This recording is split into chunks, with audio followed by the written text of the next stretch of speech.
WLTX breaking news now. Good afternoon, everyone. I'm Christy Calcagno. We are interrupting our normal programming right here on WLTX Plus. We do have a news conference that is happening right now with Richland County Sheriff Leon Lott. It all has to do involving a kidnapping and a fraud case that his department is working on. Let's go ahead and take you live. That press conference was going on. We had one that was doing exactly that. This is probably one of the most disturbing scams against a senior that we've dealt with. And it's not because of the amount of money that was stolen. It was the boldness of the scammer going to our victim's house 3 times. 3 times. This wasn't a scam so much over a telephone or email or text message. This was a scam where it actually went and got the victim and took the victim to a bank and tried to withdraw money. This started at a local department store where our victim, 87 years old, was shopping with her daughter.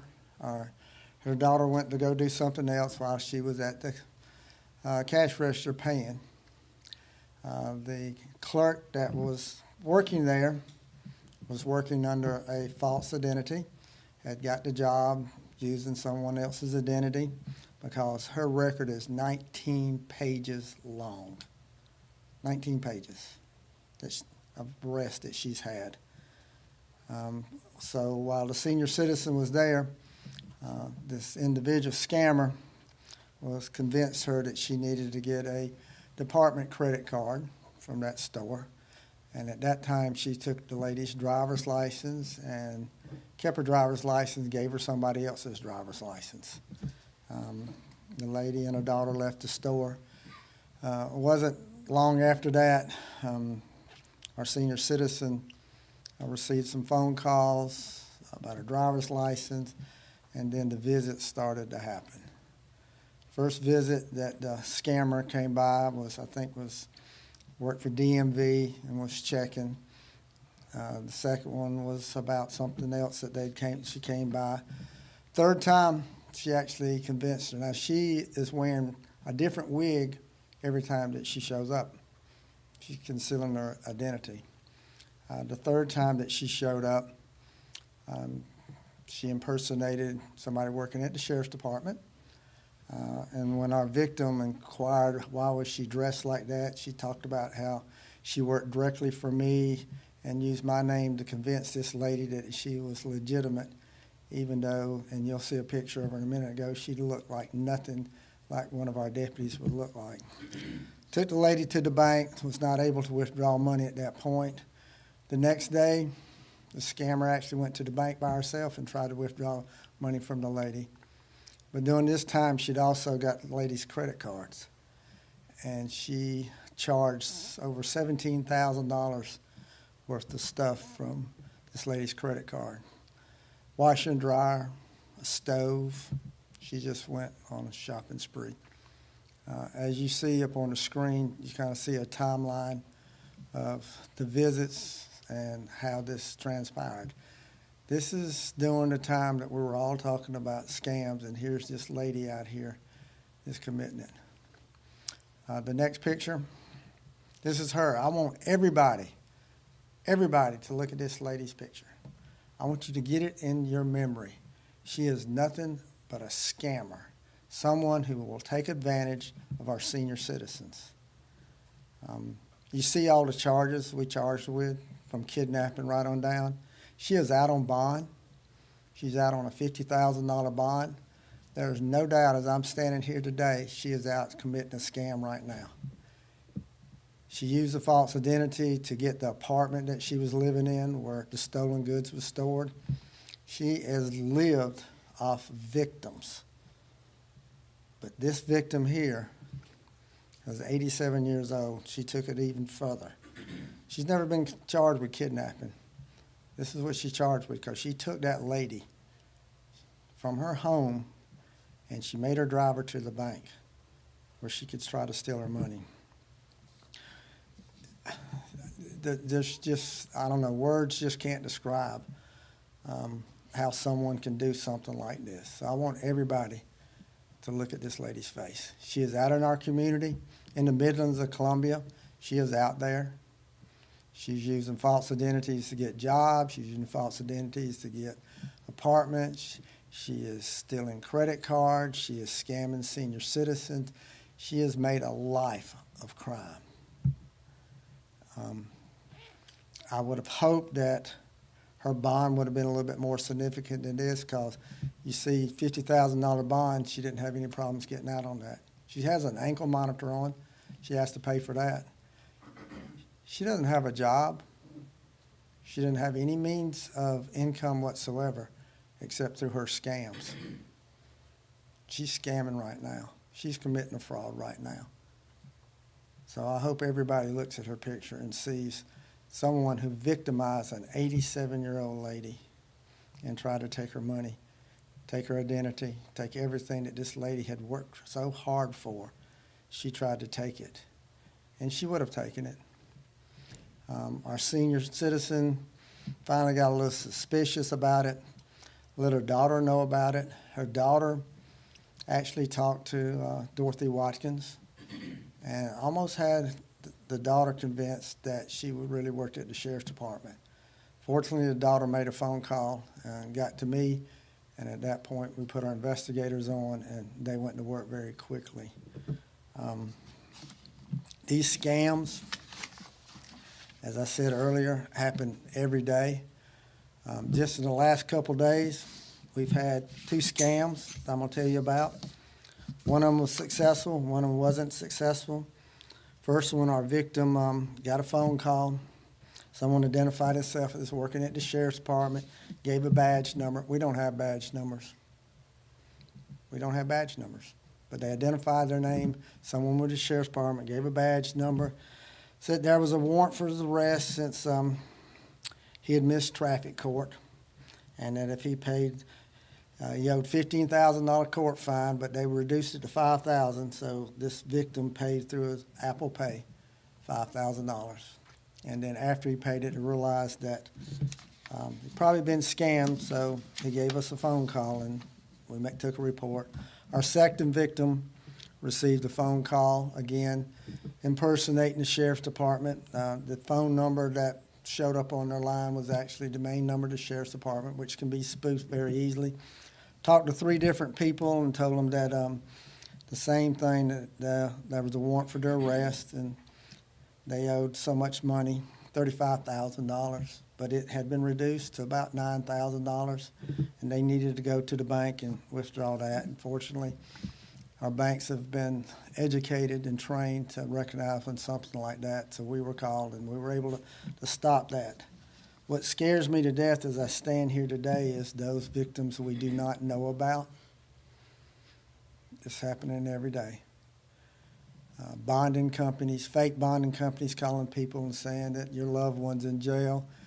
If you can wire us money through Apple Pay or PayPal, or get gift cards and give us the numbers off of it, your loved one will be let out. That's a scam.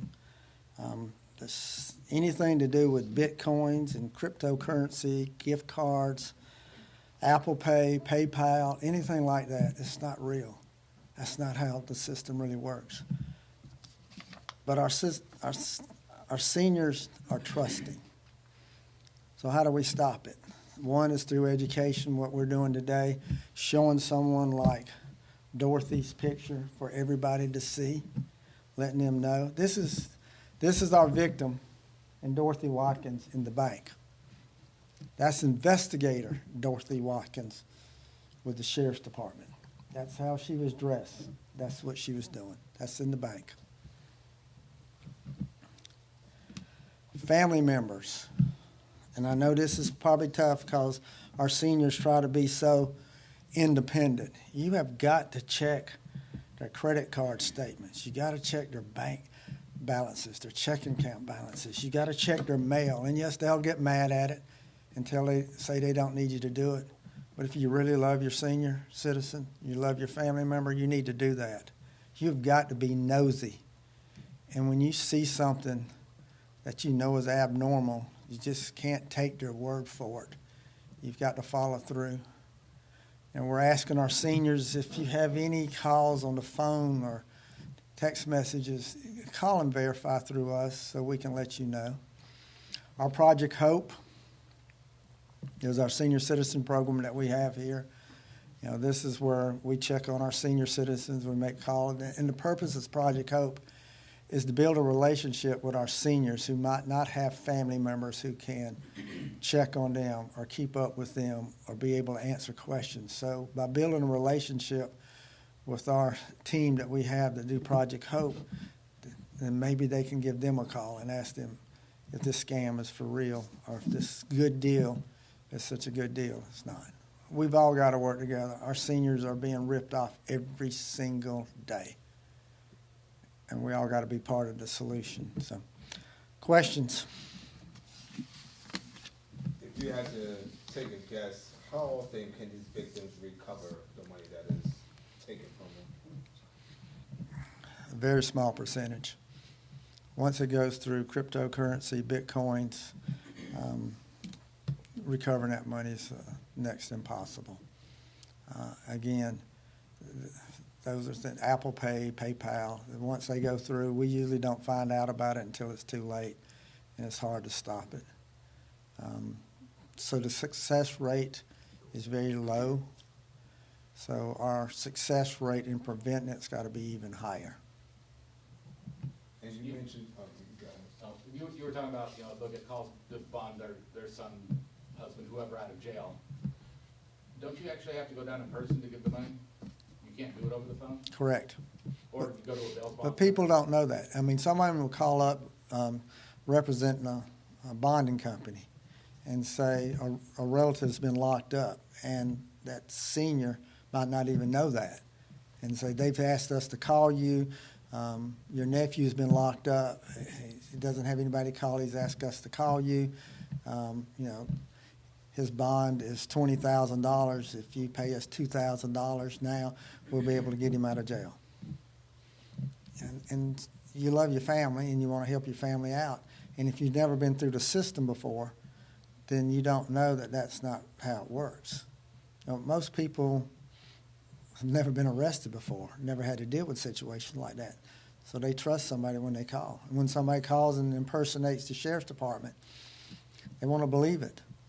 They don't think the sheriff's department would not call them unless it's a legitimate call, but it's all fraud. And they use names, just like Dorothy Watkins used my name. They'll use names of people they may have seen on TV or read about in the paper or something. So it's a name that may be familiar with them, and they sound very legitimate. Badge numbers, pass you off to a lieutenant, who'll pass you off to somebody else. So you're talking to multiple people. It's a scam. It's a scam. How did the Dorothy Watkins situation get resolved ultimately after they were at the bank? She wasn't able to get the money out. The bank, she wanted our victim to withdraw $10,000, and it was at a time at the bank that they were not able to do that. And the bank felt like something wasn't legitimate, and so they didn't withdraw it. But she was able to get some of Dorothy's, Dorothy was able to get some of her credit cards and use those. And then the second day is when Dorothy went back on her own without the victim and tried to use the victim's information to withdraw the money. And again, the banks aren't stupid. They didn't do it. But the victim ultimately called 911 after the bank situation? Or? The victim really called the daughter and told the daughter everything that had been going on. And then the daughter had actually called and talked to Dorothy. And Dorothy had her convinced almost 100% that this was legitimate. And that's when she was able to get through to me. And she gave me the name that Dorothy was using, and it's not anybody we have to work here, and plus we wouldn't do anything like that anyway. And so at that point, the investigators got on it, and it was pretty much easy from that point on.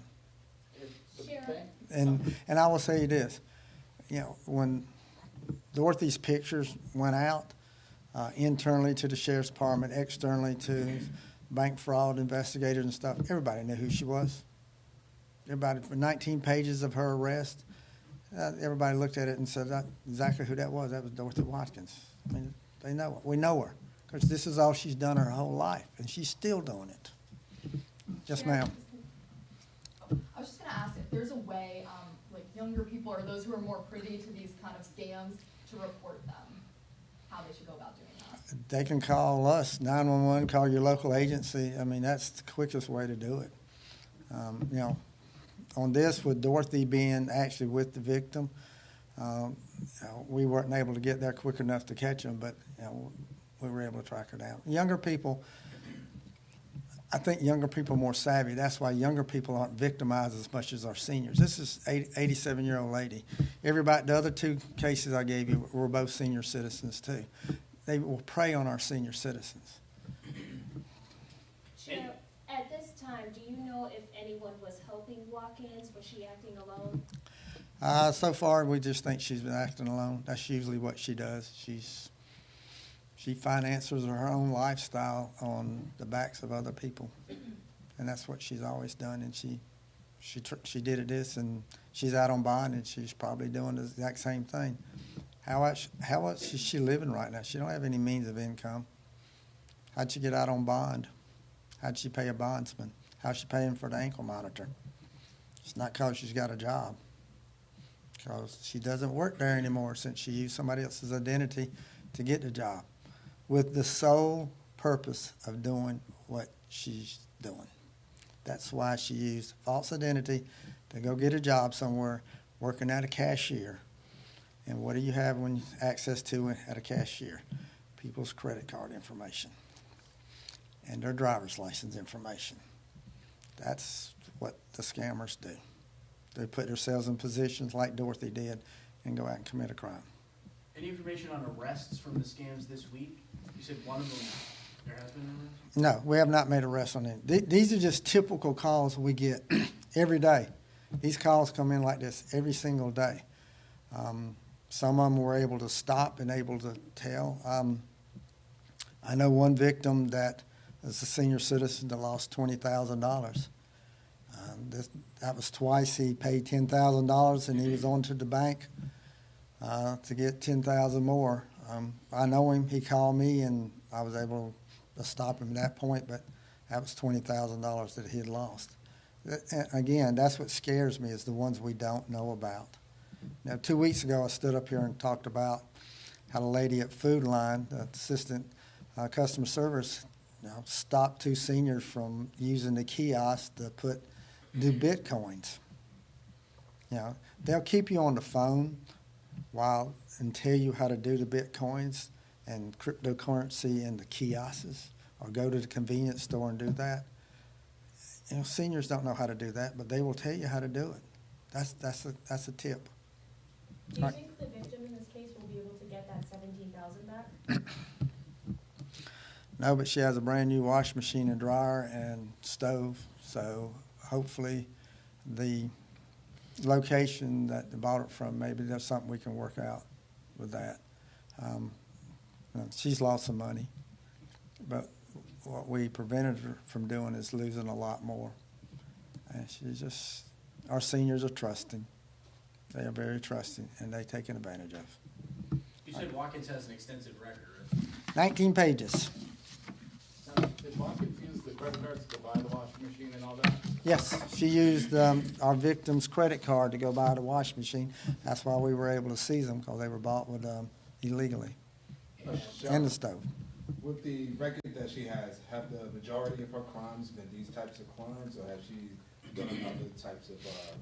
Most of them are this shoplifting to financial card transaction, theft, and just the same stuff. How long did it take before she would be off the streets? There's no telling. No time soon. That's why her picture's sitting up here prominent for everybody to see. So if you see her, she's in a store, she's shoplifting. If she's with a senior citizen, she's scamming them. If she's trying to rent an apartment, she ain't going to use her name. She's trying to get a job, she's not going to use her name. She's going to use somebody's identity that she's stolen. She's life of crime. That's all she knows, and that's all she will continue to do. She will not go to court anytime soon, so she'll be out this whole time. but I will guarantee you we're going to be watching. All right, thank y'all. Wrapping up this today, let's go ahead and break down everything that we know. As you just heard, a woman is accused of targeting an 87-year-old, and Sheriff Lott says that she may still be at it. All of this starting at a store in Richland County. That's where the suspect, as you just heard, 41-year-old Dorothy Watkins, was working as a cashier under a false identity. Sheriff Lott says that Watkins convinced this elderly woman to open a store credit card and then hand over her driver's license and personal information. Watkins then went a step further, according to Lott, then showed up to the victim's home 3 separate times, each visit in a different wig, claiming that she worked directly for Sheriff Leon Lott and was legitimate. Well, she eventually took the woman from her home, drove her to the bank, and racked up about $17,000 in charges, according to Sheriff Lott, spending the money on a washer, a dryer, a stove, and much more devices. Meanwhile, all of this came to an end when the victim's daughter ultimately came suspicious, called the sheriff's office, and then deputies were able to confirm that this is a scam. Again, breaking it all down, what we learned from Richland County Sheriff Leon Lott, that Watkins has a 19-page criminal record, and according to Lott, has no income, is accused of financing her entire life on, quote, the backs of her victims. And also, she's right now out on a $50,000 bond and has an ankle monitor. The sheriff also said that she is committing fraud right now. The sheriff also says that recovering stolen money is next to impossible, so prevention is so important.